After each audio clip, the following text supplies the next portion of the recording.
Hello, Mascota. Ah, well, I'm originally from the Seattle, Washington area. Lived out in Paulsbo and rode the ferry back and forth to downtown Seattle, where I worked for 25 years.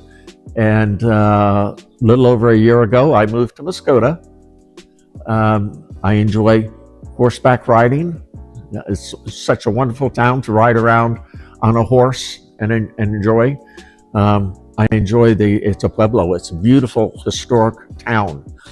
But most of all, what I enjoy about Mascota is the people here. I have never been to any place in Mexico that has been so welcoming and open to me to when I go into a store, for people to help me with my Spanish, to people be tolerant. The way people say hi, they say good morning, good afternoon, good evening. Everybody greets everybody here, and I feel very safe and very comfortable here, and I feel amongst friends. Well, so I've been coming to Mexico for 25 years on vacations, and on and off to different areas and things like that.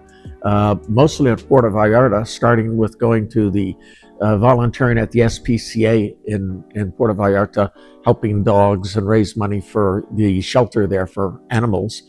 And through that process, meeting people, I came out here to Mascota, found Mascota, and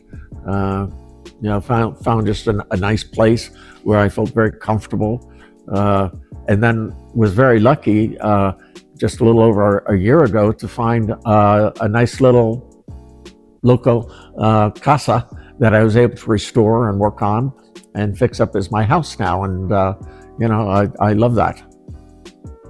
Well, I've been sort of a pseudo historian and collector all my life since I was a little boy, and when I lived in the United States, I had a large collection of naval history that included over 14,000 items.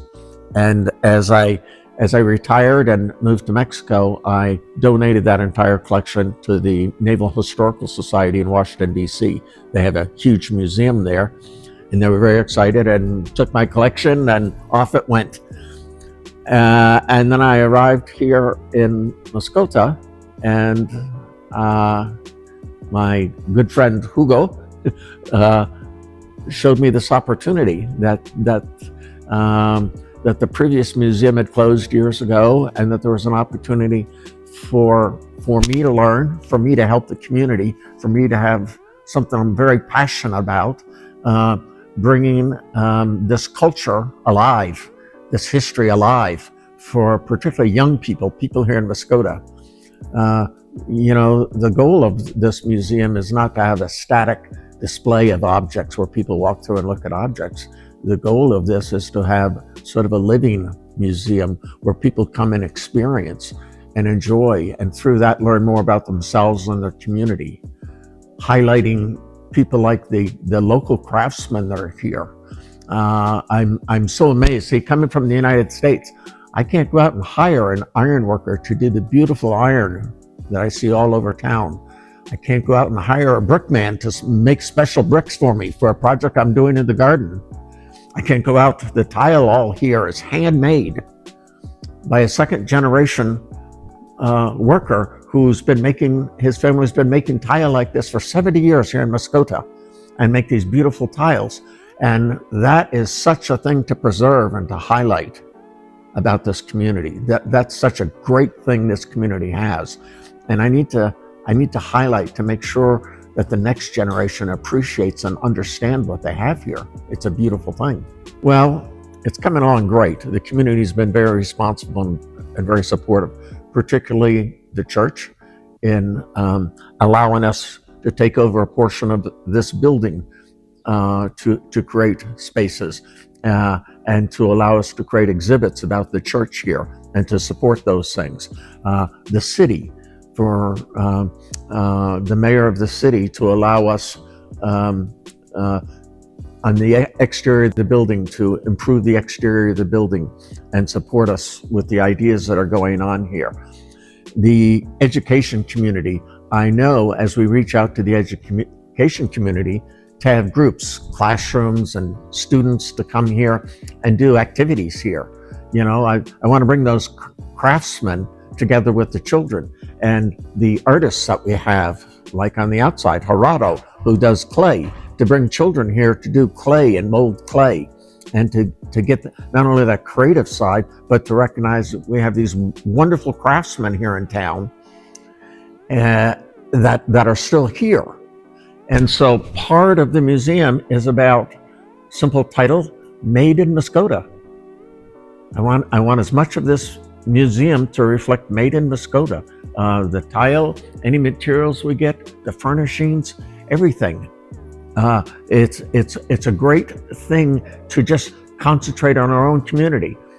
It really isn't a museum to attract people from Puerto Vallarta that come here as tourists. That's not the idea.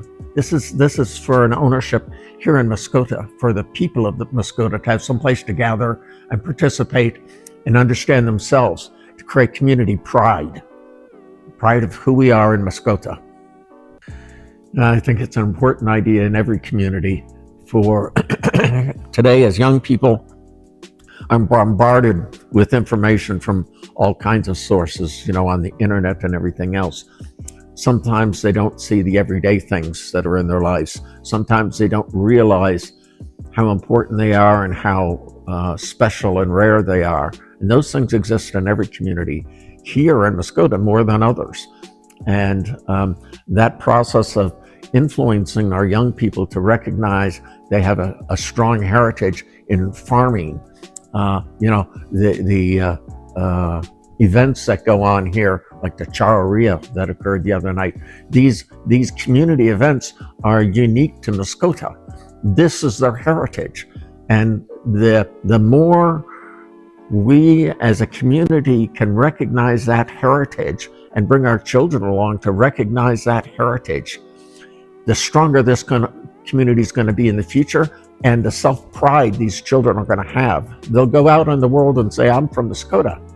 This community has already given me so much in return. The rewards that I get from having this opportunity, to be trusted with this opportunity to do this, is my reward. This is, there's nothing more lofty for me in retirement to have the opportunity to do something like this. I love Mascota. This is my home, and I go back and forth to a little town out on the coast, Maito, for fishing. But this is my home here in Mascota. Yeah, amigos, welcome. Come inside. This is the courtyard we're working on, redoing the courtyard where there was an old staircase and concrete floor. We've replaced it, put in a fountain that was donated to the museum. And we are now bringing old display cabinets from the old museum here, restoring them, cleaning them up. These will be used for exhibits that'll be open to the courtyard and always be available when people come in and visit. Some of the items we're collecting from the community, we're always looking for donations. This is an old bicycle used to sell burritos and tacos and popcorns from Chicho, who I understand did that for more than 50 years here in Mascota from this bicycle. So we're lucky to have it, and it'll be serving popcorn and coffee and little pastries here in the museum. We have lots of exhibit pieces that are traditional furniture. All these furniture pieces were made here in Mascota. And most of them over 100 years old, the cabinets and things. And so some of those will be displayed in this courtyard area, and some of them will be in the individual exhibit rooms. As you can see, there's exhibit rooms all around the courtyard that over the next few years, the museum will slowly get involved in taking those exhibit rooms and change them to different areas, like Made in Mascota, like a large room for the church and the history of the church in Mascota. Things that include home crafts, home ideas, pre-Spanish history. I think there is so much history that goes on here that we'll be lucky to get it all in this museum. We're also making out back here, we're making a small amphitheater for the community that will have a stage and a grassy area where people can come and have classroom events, can have social events, can have small music venues where people can put a blanket out or bring a chair and sit. And under the 2 avocado trees, this area will be a stage, and this is all a seating area out here, all grass. One of the interesting things to highlight about the new museum here is part of the history that exists right here on the property. This trench you see is part of the old tunnel that connected the property here to other properties in the community. And it was a tunnel that went over here and across the street, hundreds of years old, right here on the property. Okay, so this is my favorite area of the museum, is restoring this old courtyard and making it a space for activity, for community to come together, for tables and chairs, and for events each week, coffee, socializing, and open space. And I invite everybody here in the community to come by and enjoy the new space and participate. If you have something you'd like to donate to the museum, or if you have an idea, come by and let's talk about it.